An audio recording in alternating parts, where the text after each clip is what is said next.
Hello, ladies. So I am back today with another video, and this is going to be a very interesting one. Now, I'm not trying to be here all day. This is a very complex conversation that I'm about to have, and it does have different perspectives that we can discuss, but I am going to focus on the core of the issue of emasculation, or the practice of emasculating men, and specifically our husbands. Now, I've been married for a very long time. You guys know that. And I will share different little stories about my mindset when I was in my 20s and I got married, and, things that I was doing that was definitely not productive. But I want to talk about this from the perspective of the new Netflix series Self-Made, which is a fictional representation of Madam C.J. Walker's life. And I say it's fictional because it's loosely based on her life story. And Netflix kind of took their own liberty of telling her story, making it more about colorism and, a fight between two Black women and, her emasculating her husband and her son-in-law.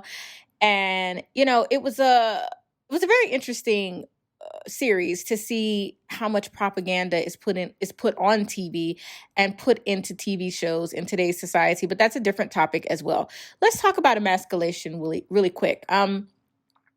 Basically, emasculation is to make a man feel less male by taking away his power and his confidence. Self-Made is a time period piece, and it does have various innuendos that we could explore, but I am not going to go into the plight of racism or talking about the role of men and women during that time. We know we live in a modern time now. Although we hold on to our traditional values and our Christian principles on this channel, we know that things have changed and we live in a modern society, and we could go back and forth and kind of debate about that. But I'm going to talk about 5 lessons that you can learn about emasculation from this movie, and why I feel a lot of women are alone and why a lot of women cannot maintain relationships, because in their mind, they want to control, dominate, and overrule men. And that is not the attitude or the spirit that you should have as a wife. Marriage is a partnership, but it's very important to understand that we have roles in the traditional structure of marriage. And if you are going to operate as a feminine woman, there are certain things that you're going to stray away from and that you're not going to do, because in the long run, it's not going to benefit you in your marriage with your man being the leader in your household, and for him to live up to his role as a provider, as a protector, as someone who loves you like himself, which is biblical.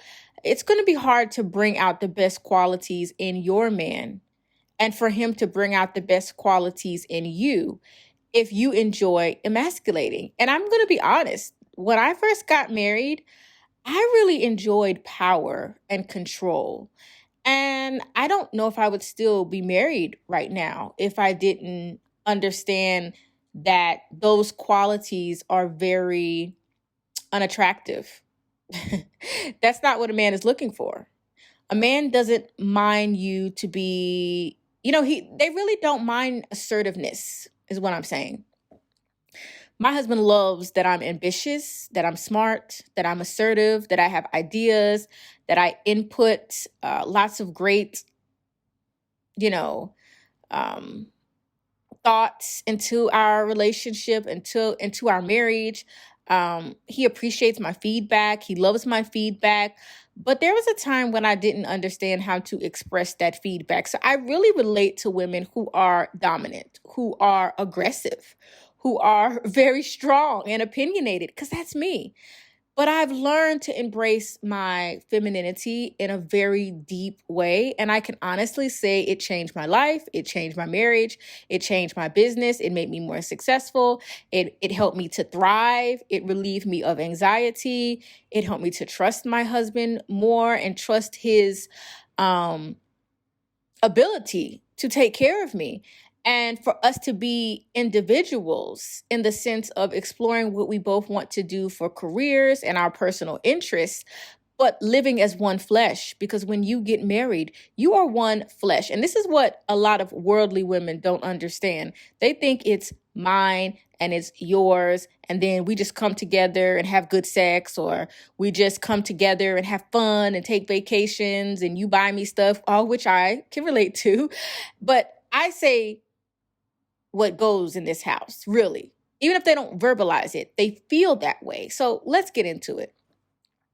So SelfMade kind of loosely discusses the journey of the great Madam C.J. Walker into her entrepreneurship. She employed so many women. She helped women create their own businesses. I mean, she is such, I can't even describe how much I admire a woman like that is able to create an empire from a vision. The men in this series were presented as weak or docile or incompetent, really. Not all of the men, but, there was this propaganda of, men are not capable the way women are. And there was this idea that the only way for a man to be a good man or to be worthy is if he is subservient and bends to the will of women. And here's the thing. A lot of women like weak men. They say they don't. They say they want a strong man. They want a provider. They want a man that has his own. They want a man who could bring, a lot to the relationship. But they really want to make more money than their man, because then they can control the finances and they can belittle him and they can control their household, and a lot of women want this. They're never going to admit this to you, but they want to be dominant, which is a very masculine quality. And unfortunately, a lot of women are masculine, but I'm not saying that's right or that's wrong. I'm just saying, for the traditional women who follow this channel, you're not going to attract a masculine man if you are masculine energy all of the time. You have to know when to pull out that masculine energy when it is needed, and how to put that in a jar when you need to communicate with your man in a way that is going to be effective. And I'm not telling you what I heard. I'm telling you what I know. And so the men are just so weak in this series. And it was actually laughable the way Madam C.J. Walker talked to her husband sometimes, because I was just thinking, if that was my husband, he would not be having that. I wouldn't even be married now. We probably would be divorced. And that is the whole truth. Number 2 about emasculation and what we can learn from this series is that there was this idea that Sara, and that's her name, she took on her husband's name and used it for her business. But Sara, there's this idea that Sara, was abused. She had to get married at 14 to, get herself out of an abusive situation. And that's the story of many women. And I can really relate to that because I've heard so many stories about that. And then her second husband, how they presented him, which is, I don't know if it's true or not, basically shamed her for how she looked and for her hair falling out, which was so cruel, unbelievably cruel. And then she gets this man who is above her in the looks department and who seemingly wants to support her vision and gives her marketing ideas. If you read the real story, he is the one who really helped her launch that business. If you truly know the history and you've looked it up, or if you read any articles, he is the one who kind of helped her launch that business. He was not like her antagonist. He really, I believe, and none of us really know, but from what I read, it seemed like, he was on her team at first. And it's just really interesting how she goes from two men who, I don't know what, the first husband died. I don't know what happened in their relationship, but she goes from the first man to the second man that was abusive, didn't want her, didn't like the way she looked, to a man who liked the way she looked, a man with above average looks. They were not equal in the looks department. And she doesn't really want that type of marriage where she focuses on being a wife. She really loves her business more than she loves marriage. And there's nothing wrong with that. But then why get married?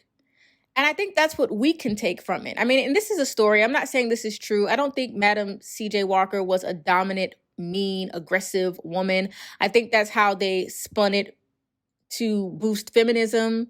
And I'm talking about modern day feminism, third wave feminism. I think they kind of spun the story, to make her appear this way. This story, like I said, this story to me is fiction. So I'm just speaking of it from what we can learn from this fictional story. She seemed to love business more than she wanted to be in love, more than she wanted to be a wife. And you guys know I'm an entrepreneur. I had a career as an educator for many, many years. I pretty much do what I want all day. I'm a stay-at-home wife. If I want to work, I work. If I don't, I don't. But I love my business. I love what I do. And I can understand the ambition that she had, but I also know I'm a wife. So that means I can't focus on my business 100%. I can't. No wife can do that. No wife can focus on her business 100% and not focus on her marriage or her children or the other things that you have to do in life. And then this whole idea of you being able to, focus all on your business and put your marriage like on the back burner, that is feminism. And that is delusional. Because what masculine man is going to allow you to put him on the back burner and you want him to step up to the plate? Because a woman can always tell you what a man should be, but she can never tell you what she should be. Never could tell you that. These are fantasies. This is delusional. And so I thought it was interesting that, when she finds a man that seemingly found her attractive and wanted to be with her, he seemed to be only useful to her as a do-boy or as someone to be in bed with. She really belittled CJ, who was her husband, at every turn, never really giving him any credit for the success of her business. And I find that to be very, very narcissistic and disgusting. And I think a lot of people are like this, men and women, don't want to give credit to their spouse for being supportive. There is no way that I could sit home all day and do what I want with my business all day without the support, love, and the financial help from my husband. He was the one that poured into me when I was interested in blogging. But even before I was getting campaigns and making great money blogging, he was the one who was out there taking my pictures, okay, in the hot sun, supporting me, telling me I could do it, being there for me every step of the way. For me not to credit my husband in the success that I've had is really, really sad. And that's how they presented this marriage. So if you want to lose a good man in real life, take credit for everything. Make it seem like you have all the smarts and your husband doesn't bring anything to the table, yet you chose to marry him. And that's just a form of emasculation. It really is. The third thing that we can take about emasculation from this series is individualism. A lot of women have this idea that what's mine is mine and what's yours is mine too.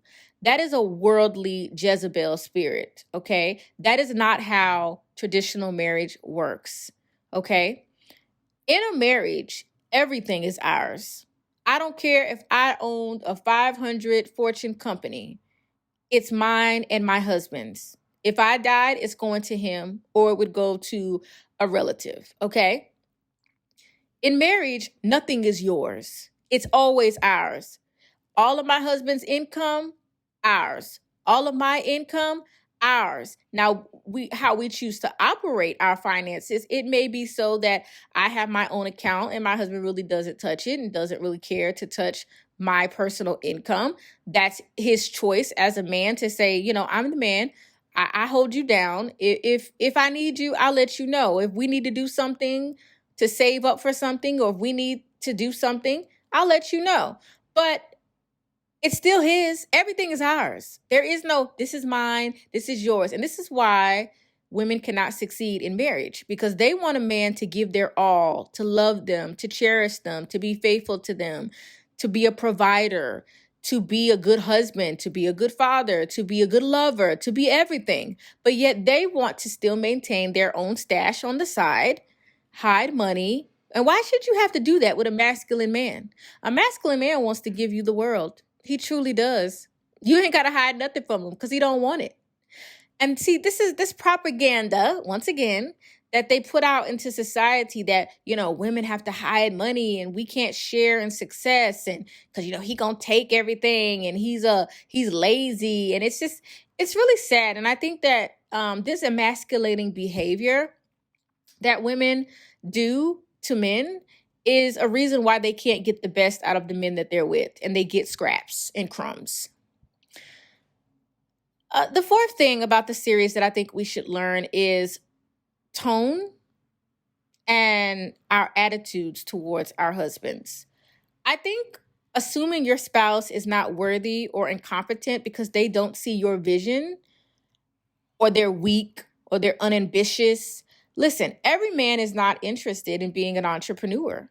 And that doesn't make him weak. That doesn't make him unambitious. That means that God may have created him to be a provider in another way. All right. And I also want to say that just because you make more money than your man, and I'm not really talking about substantial amounts of money, for those of you that do make more money than your man, maybe your man is not as ambitious, but he's still providing in the sense that he handles the household responsibilities and he makes sure that you are taken care of. You are still being provided for, because that means you don't have to go into the extra money that he is agreeing you to use to shop with, to get your hair done with, to get your nails done with, because once again, everything in a marriage is ours. It's ours. It's ours, okay? And so he says to you, babe, no, take your funds. You want to redecorate? You want to, buy yourself something? You want to buy a new car? Do you? Because I got the bills in here. I got the bills in the household, okay? However you decide to do it, he's still providing. So this idea that because a man doesn't make as much as you, maybe you make 10,000 more, maybe you make 5,000 more. I mean, how petty is that? That is just so ridiculous. And so I just want to modernize this topic, because I hear a lot of women, talk about that. If you are with a man who cannot take the fact that you are successful, if you are with a man that makes less than you and you chose him and that bothers you, well, that's your fault. That's not the man's fault, okay? And just because a man doesn't want to be an entrepreneur or he doesn't see your vision, it doesn't mean he's a loser. That might mean he might need to do his own thing with his career, and you might need to do your own thing with your career. Okay, that's all that may mean. But you don't need to belittle a man because he doesn't see your vision. Just like you shouldn't belittle him for not seeing things his way. He shouldn't belittle you, and vice versa. So she spoke to him, this character, spoke to him at times as though he was a child and not her husband. And I think that's what a lot of women do. You think your husband is your son, okay? And a lot of you are emasculating your sons too. This is why they can't grow up and actually get married and start a family, because they were emasculated by you as a boy. And she's emasculating him. And one scene that really made my stomach turn was when they were at the Booker T. Washington conference, and she basically was mommying him, like yelling at him and telling him, go in the bathroom, talk to him, like she was talking to a 5-year-old. It was so embarrassing. And I think a lot of women should look at this as a reflection of what not to be as a wife. There are ways to inspire a man to reach the standard that you desire for yourself. And that's all about in understanding how to pick a man, how to vet a man. And of course, this is a time period piece, so I won't go into the things that were happening at this time, but how we can incorporate this into our own life and what we can learn from it is like, your husband is not your son, period. I don't care if he's right or if he's wrong. That doesn't mean that we get to step outside of our femininity and start mothering our husbands, even when our husbands are wrong. We don't get to mother them. We have to find a way to communicate so that we can resolve issues and problems. Then again, at the party, she shamed him and embarrassed him in front of the entire room with guests because she didn't like the fact that Booker T. Washington didn't show up. And it was embarrassing to see how she was Big Mama. That's basically how they characterized her. They made Madam C.J. Walker look as though she was Big Mama. And you know how Big Mama is. Big Mama tells everybody what to do. Big Mama has all the answers. Big Mama is the one who guides the household. So she was Big Mommying him, you know? Listen, ladies, let me tell you a secret. If you want to reach your husband, if you want to reach his heart, if you want to penetrate his soul, if you want to really be happy and get the things that you desire out of your relationships, never embarrass your husband in public. Never shame him in public. Never talk about him negatively in public. If you need to correct something, to address something, you need to do that as a woman. Women are not docile creatures who cannot tell our husbands what we don't like. I think y'all have submission mixed up and confused. And submission is biblical anyway. It's not really for the worldly woman. It is for women who are in the faith and believers. We understand what submission means. And men and women submit to each other, and husbands and wives submit to each other. But we have different roles. And if you really want to reach your husband, even when he has done something you don't like, you have to do that in private. Just as though he shouldn't reprimand you like you are his daughter. You are his wife. You are not a punching bag. You are not here to be mistreated and belittled and cussed out and slapped. And, no. We don't do this in marriage because we are one flesh. And so when she was doing that, I just said to myself, I see women do this all of the time.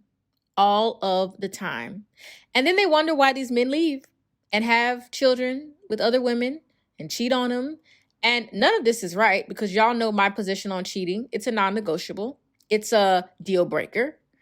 But you can push someone to feel as though, why am I here? And now you're pushing them into sin. And you're pushing them away from you. Is that what you really want, wives? Do you want your husband to push you away into the thought of, I can find a better man? And this could happen, like I said, vice versa. So that was sad and embarrassing. And the last point I want to make is that emasculation really destroys marriages, and it puts your husband in a defensive mode. It doesn't put him in a loving mode. It doesn't put him in, I need to do better. I'm going to try harder. I want to be the man that she wants me to be, which that's not what you should be trying to do when you get married. You're not marrying potential. You're marrying a man that you think is able to create a life, a home, stability, a man that has morals, character. Nobody's perfect, but you want to marry a man that has his stuff together. I've never had to tell my husband, wake up, it's time to go to work. Like, huh? I've never had to tell my husband, why are you at the strip club? Why are you out there? No. I've never had to tell my husband, why are you cheating on me? Why are you out here doing this? Why can't we build together? Why are you going against me? I've never had to tell my husband, why are you so unambitious? Like seriously, y'all need to just reflect. The single ladies, y'all need to reflect on who you're dating. And do you think this man has the capability to be a husband that is upstanding and that will be there to support you in your feminine role? Wives are supposed to be inspirational, and we are supposed to have the influence to inspire our husbands and guide our husbands in their journey we are helpmates. We're supposed to be helping, not controlling their ship. You need to do this and you need to do that and you need to apply for that job. No, you're being a mom, not a wife, okay? And so the greatest desire from a man is respect, and the greatest desire from a woman is love. Now, obviously, we want respect too, and men want love. But in our innate natures, women, you know it. We desire to be doted on, to be loved, to feel appreciated, to feel secure, to feel like we're taken care of, whether we're entrepreneurs, whether we're boss chicks, whether we have our own income, whether we are super successful. We want a masculine man in our life that can lead, that we can look up to, and that we can respect. And if you're a traditional woman and you say you don't want that, well, then you're not traditional. You're a modern version of the modern day worldly woman.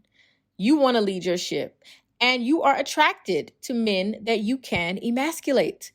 And keep in mind, a man who allows you to emasculate him, and this is my last point, a man that allows you to emasculate him is a weak man. He is a weak man, or he is a man that was probably raised in a single mother household, a man that is used to a woman running the show in his house, his mother cussing everybody out, yelling, getting her way, being controlling, even being violent in some cases. That's what he is used to. So he is attracted to you, a controlling, domineering, successful woman. Because we can be successful as women. We can be entrepreneurs. We can be doctors, lawyers. We can go for our dreams and still be very feminine. And a feminine woman does not indulge herself in trying to emasculate her husband because she knows that that's a losing battle. Women are so powerful, and we have so much influence in a man's life. Whether they say it or not, we do. Just as men have influence in our lives, because we are the yin and the yang to each other. We need each other. That masculine and feminine energy attracts each other. It's like fire to that flame. It's like we need each other. We crave each other. We crave those energies. And it's very sad to see that a lot of women think that their degrees, their success, their ideas, because the world tells them women can do no wrong and we don't make mistakes, like, because we got all the answers, right? We're so smart, we could tell women, men what to do because we know better. And just because women can, carry a child for 9 months, or women can do some things that men do, it doesn't make you better than men. Okay? Men and women are equal, but we have very different roles, and God designed it to be that way. And when we fall into those roles, we won't have to deal with trying to raise our husbands, because we're going to pick a man that's a man, and he's not going to let you emasculate him, because he's going to leave you and go find someone that knows how to talk, that knows how to show respect, and that knows how to penetrate his heart. So, it's unfortunate the way these Black men, and it's even sadder that, there's an attack on, men and masculinity in general, but the way they portray Black men is even more laughable. It's just hilarious. It's nothing I relate to. It's nothing that I've ever seen in my real family. It's nothing that I've ever actually seen. But I know it exists. I know there are men who are failures, who are, have trouble in life. I know that these men are out here, but I just never have been exposed to these type of men. And I think it's very sad, and it's unfortunate that these shows love to push this narrative. But they also love to push the narrative that you women are controlling, domineering, and don't respect men. But yet you want men to respect you. It's interesting. It's something to think about. Let me know your thoughts. the series was entertaining, besides the propaganda that was unnecessary in various ways, which I said I'm not even going to go into it because I'm so tired of Netflix in some ways and everything that they're showing in these TV shows and their series. It's just so much liberalism till it's ridiculous.